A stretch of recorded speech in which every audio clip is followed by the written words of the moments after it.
Hi అండి, నేను మీ వసుధ. ఈరోజు చెప్పబోయే ఏంటంటే, అందరూ స్టవ్ దగ్గరికి వెళ్ళినప్పుడు వంట చేసినప్పుడు స్కిన్ చాలా రెడ్ గా అయిపోతుందండి చాలా మందికి. అలానే వేడిలోకి బయట ఎండలోకి వెళ్ళొచ్చినా చాలా రెడ్ గా కమిలిపోతుంది. అలా రెడ్ గా అయినప్పుడు హీట్ లాగా అయిపోతుంది, బాగా వేడిగా ఉంటుంది స్కిన్. అలా రెడ్ గా అయ్యి కమిలిపోతుందండి. తర్వాత కమిలిపోయి బ్లాక్ అయిపోతుందండి స్కిన్. అబ్బాయి ఎర్రగా అయింది అనుకుంటారు, కానీ కొద్ది రోజులకి ఆ స్కిన్ బ్లాక్ అయిపోతుందండి. అలా అవ్వకూడదు అనుకుంటే మనం స్టవ్ దగ్గరికి వెళ్ళొచ్చినా సరే, వంట చేసినా, బయట వేడిలోకి వెళ్ళొచ్చినా సరే, మనం ఏం చేయాలంటే గంధం అరగదీసి వాటర్ కలిపి ఐస్ క్యూబ్స్ ట్రేలు ఉంటాయి కదండి, అందులో వేసుకోండి.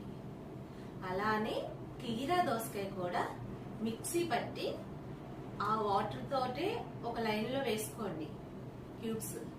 అలానే బీట్రూట్ కూడా మిక్సీ కొట్టి అది కూడా వాటర్ కలుపుతాం కదండి, అది కూడా ఒక ట్రేలో వేసుకోండి.